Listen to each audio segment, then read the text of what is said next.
Module 31 Amboss Printing Apparatus and Materials Zinc, copper, iron block, size 7 inches into 7 inches, tracing and carbon paper, etching, drawing needle, scraper, metal file, brasso, sticker paper, stop out solution, inking knife, hard ground, soft ground, inking glass, paper for printing, cotton racks, kerosene for cleaning, printing machine, hand gloves, mask, roller, hot plate, woolen felt, plastic tray, nitric acid. Nitric acid 60% purity. Carefully choose one zinc, copper or iron block. Ensure that the block chosen is cut at right angles of 7 inches into 7 inches in size.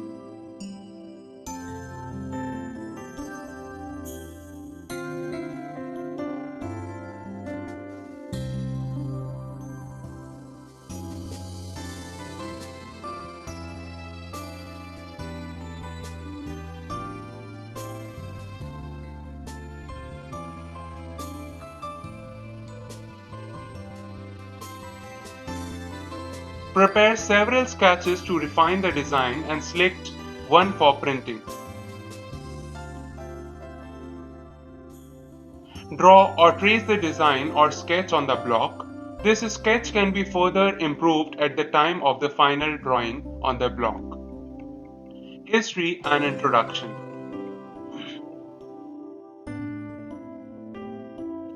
Embossing and debossing are the processes of creating either raised or recessed relief images and designs in paper and other materials. An embossed pattern is raised against the background, while a debossed pattern is sunken into the surface of the material, but might protrude somewhat on the reverse back side. This technique is often used in combination with foil stamping, as embossing alerts the surface of the paper stock or the other substances by providing a three-dimensional or raised effect on selected areas. Two different kinds of dies are used to achieve this effect. The dies fit into each other, and that when the paper is pressed between them, the raised die forces the stock into the recessed areas of the other die and creates the embossed impressions. A specific level of pressure is applied to the dies in order to squeeze the fibers of the paper, which results in a permanently raised area in the paper. While making the dies, or when the dies are produced, a die maker engraves the desired image into several metal plates, which are the embossing dies for use on an embossing press. A thorough understanding of the process will enable a more successful result. Generally, embossing is the process most often employed to attract attention or convey a high quality textural contrast in relation to the surrounding area of the paper stock.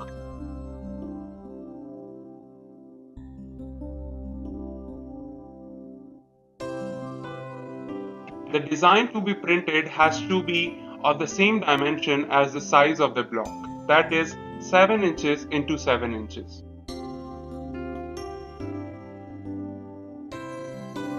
Debossing is similar to embossing, but recesses the design rather than raising it. Rather than the paper being raised in specific areas, it is indented.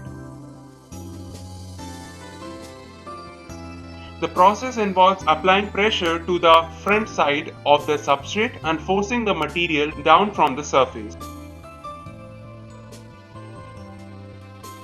Although it is not as common as embossing, it is occasionally used to provide a different effect or appearance that fits a particular theme. Embossing and debossing on digitally printed application is an offline process which may add a significant cost to the job. Embossing is basically used to create a distinctive effect. The greatest concern and emphasis on the client's behalf should be placed on the outcome of the embossed effect. In order to achieve the best possible effect, it is important to understand the embossing process and the type of dyes that are used for embossing. While the embossing process sounds simple, there are three major factors which have to be controlled and considered when practicing it. Pressure. The intensity of the impact on the weight of the stock being embossed. Heat. The ability to maintain a consistent level of heat for the best impression. Dye depth. The client's artwork or the engraver's efforts will initially determine the dye depth. However, if by looking at the artwork it appears that an adjustment of the dye depth may be necessary, the dye may need to be retooled to achieve a greater depth.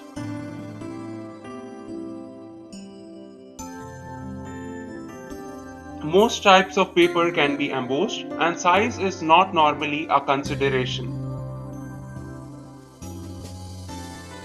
Embossing without ink so that image is raised but no color is called blind embossing.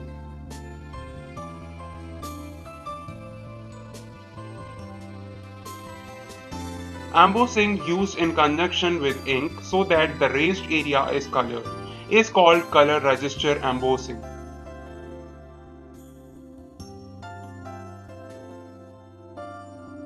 Embossing used in conjunction with foil stamping is called combination stamping or combo stamping.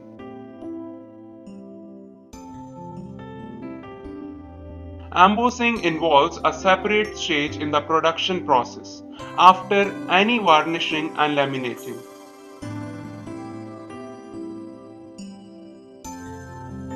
It requires a separate press run and is priced accordingly.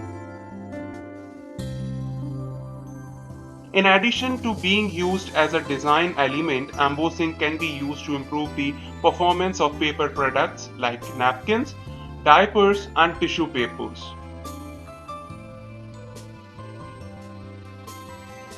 History has taught us many things, as it takes us back to the 15th century when printing truly began as a professional yet limited method. Printing yielded high costs and little resources. Very few people printed during that era except important documents or government documents. As time went on, the printing process evolved vastly with more businesses and entrepreneurs using printing machines for their marketing and advertisements.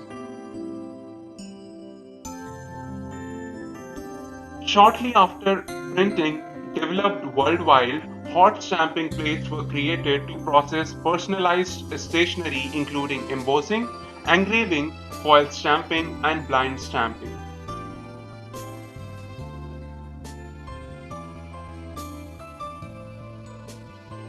Using these methods of personalizations, stamp back to the early centuries of hand engraved leather and the ancient art of branding tattoos.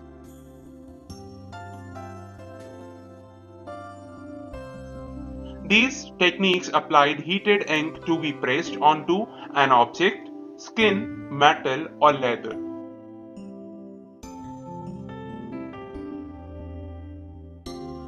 This method of hot stamping process allows different materials to be personally hand engraved. Draw the image chosen in a bold manner on the block with the help of etching needle or different tools with varying light pressure. More importantly, embossing and engraving of coins made using this technique even more acceptable. Metal engraved currencies led to the idea of embossing custom full color business cards.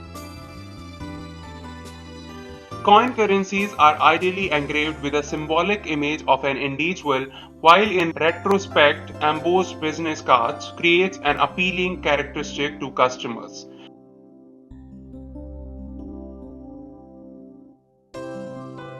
Embossing allows business to increase their level of acceptance with a more visually attractive business card.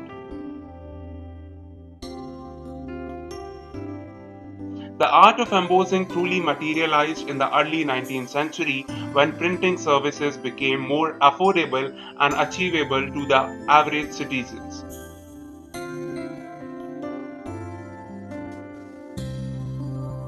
Smart and sway businessmen took the printing process by storm to create a memorable brand identity with embossed hot stamp printing.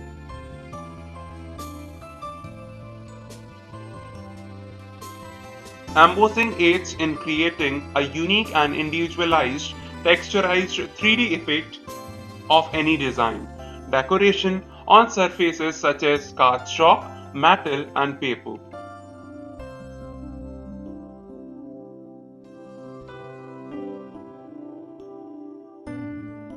Engraving has been popularized more recently due to custom and embossed business cards.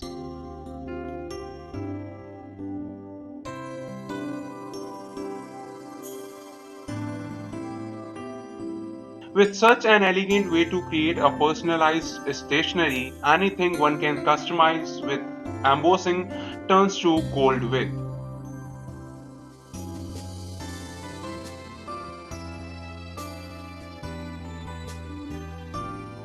Embossing elevates the standard and quality of any stationery item, be it for a brand image or something special.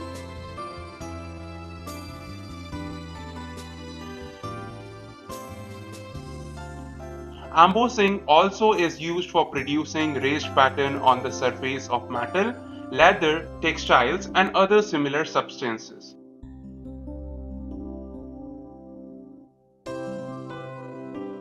Strictly speaking, the term is applicable only to raised impression produced by means of engraved dies or plates. Crests, monograms, and addresses may be embossed on plates and envelopes from dies set either in small hand screw presses or in ordinary letter presses.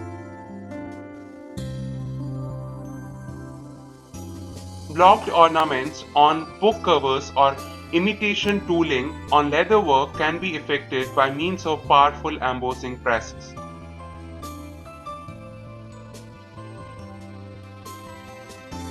For impressing embossed patterns on wallpapers, textiles, and felt copper cylinders are engraved with the pattern to be raised.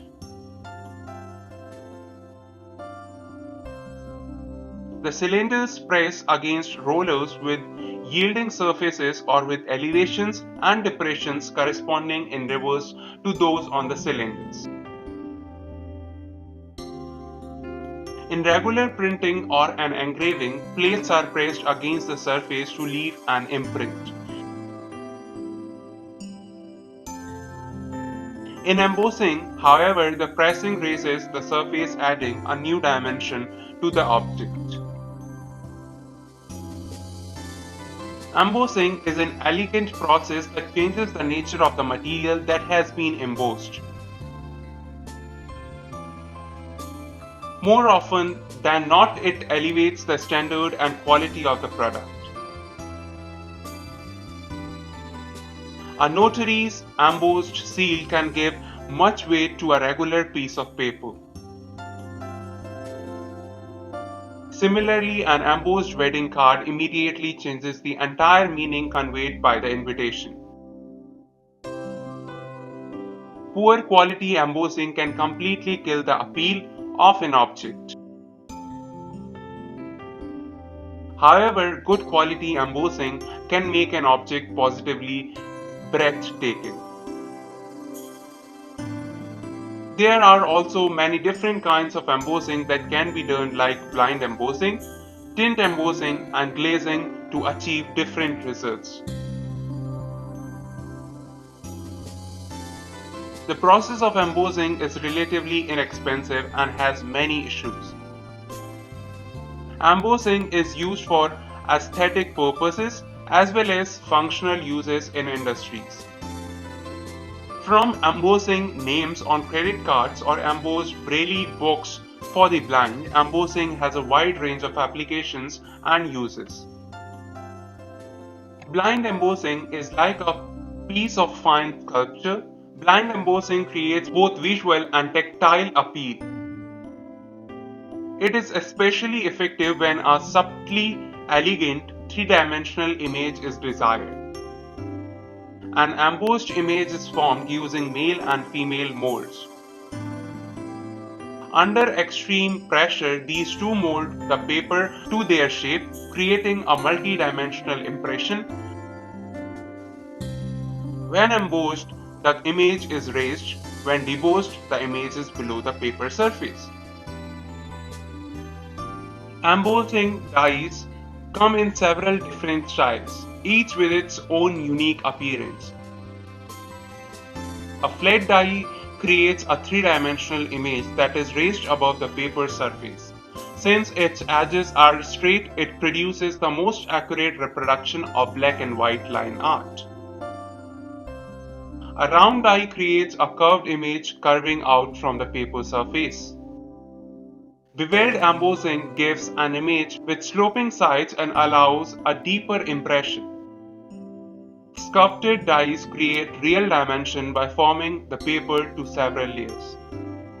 The best embossing style for a given object will depend on the effect the designer wishes to achieve.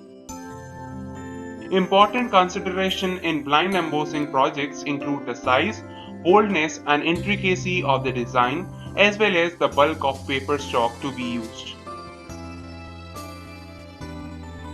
In general, bolder type and larger designs can be embossed more deeply, and heavier papers can achieve greater depth and detail. Blind embossing basically flattens the paper in the embossed area, so it is always more effective on textured paper stocks or late sheet where it creates a contrast in the paper surface. To prepare the etchant, mix carefully 1 part nitric acid with 8 parts water in a plastic tray, or 1:8 proportion of the nitric acid which has 60% purity. Line art and typography for embossing should be proved at reproduction size. Care must be taken in spacing type so that letters have room to form. Because an embossed image is three-dimensional, it may appear slightly smaller than the same image produced by offset or other three-dimensional means. To compensate for this optical illusion, artwork may be prepared slightly bolder or at a slightly larger size. The style of embossing or the effect to be achieved should always be clearly specified with the artwork. Providing a side view of the desired image or a sample of the type of embossing desired is also useful to the die maker. Embossing can be successfully combined with other fine print reproduction techniques such as engraving, lithography, and foil stamping. Robert Adams.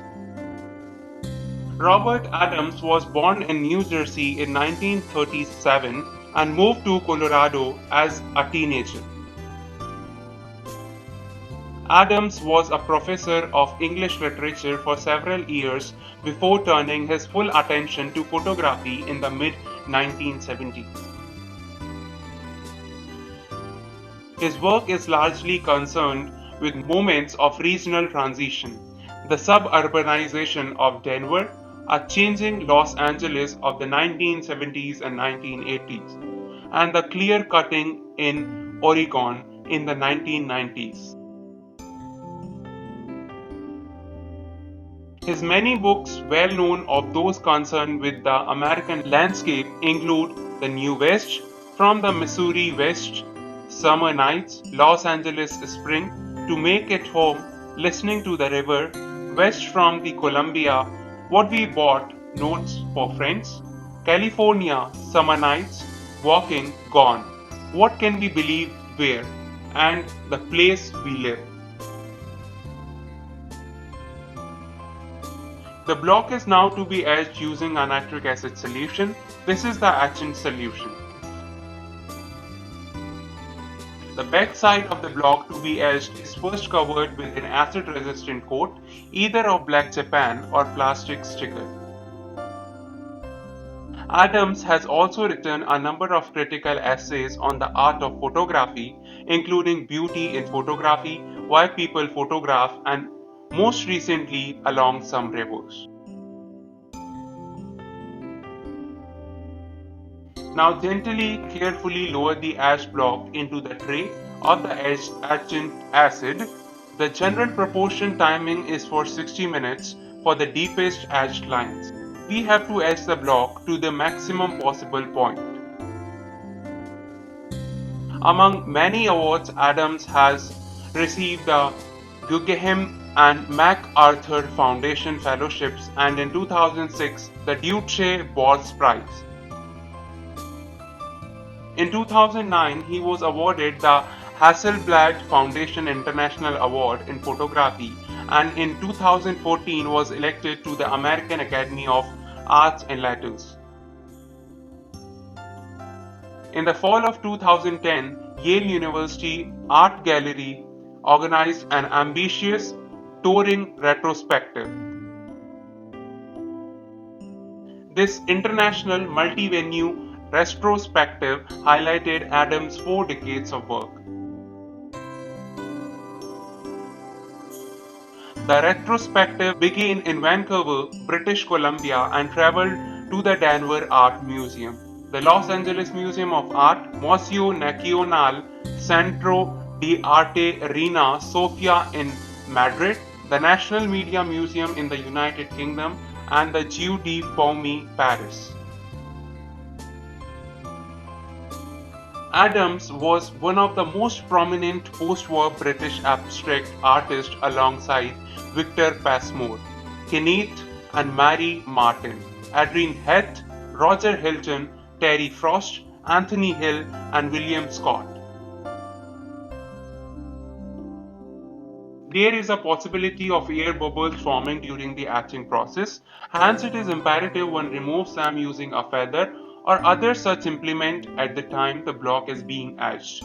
After each block, clean it properly. The paper to be used to print is kept soaked and blotted half an hour before the print is taken and should be damp with being printed for embossed print processes. In 1949, Adams began teaching at the Central School of Art and Design in London, where he came into contact with Victor Passmore and his circle, which acted as a forum for constructivist ideas in Britain. Adams exhibited with them from 1951 to 1956, working mainly in metal sculpture. Unlike the rest of the group, however, he rejected both mathematical formulae and new materials in sculpture. Many of his works were in wood and were based on organic forms. He was nevertheless sympathetic to the group's aim of forging a link between art and architecture. While teaching at the Central School, Adams learned how to weld and in 1955 began to produce constructions of sheet and rod elements, as in tall spike forms, which showed the influence of Gonzalez and moved towards non-figuration.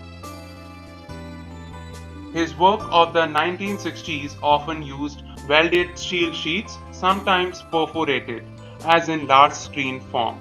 1962 London Tate. These were ideally to be displayed against a well-lit background so as to allow light to shine through.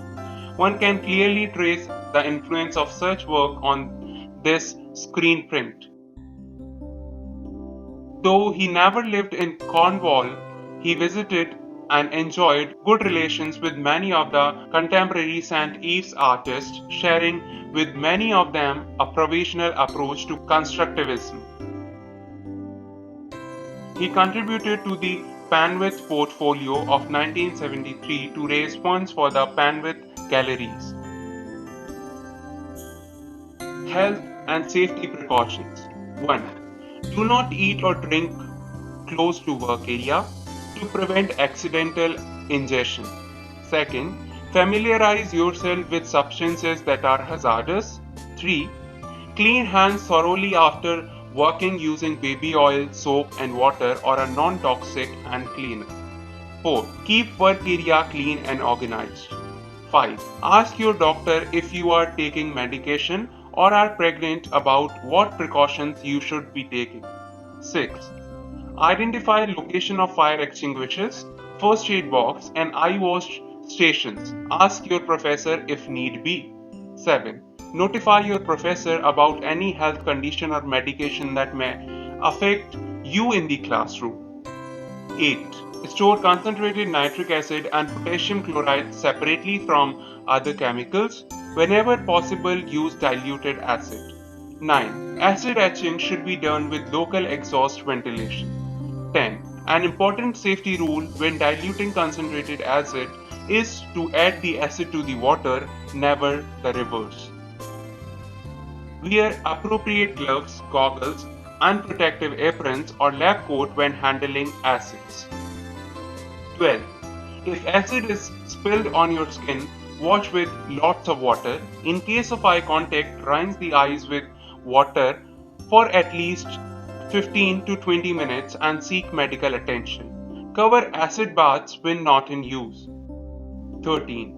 Oil-based inks contain treated linseed oils. While linseed oil is not considered a hazard by skin contact or inhalation, ingestion, or large amounts of some treated linseed oils might be hazardous due to presence of small amount of toxic heavy metals. Oil vehicles are flammable when heated, and wrecks soaked in these may ignite by spontaneous combustion. A final registration is made on the machine.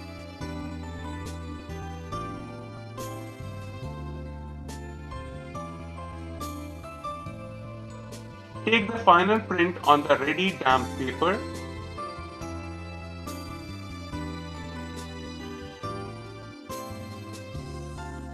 Mark the edition number on the paper.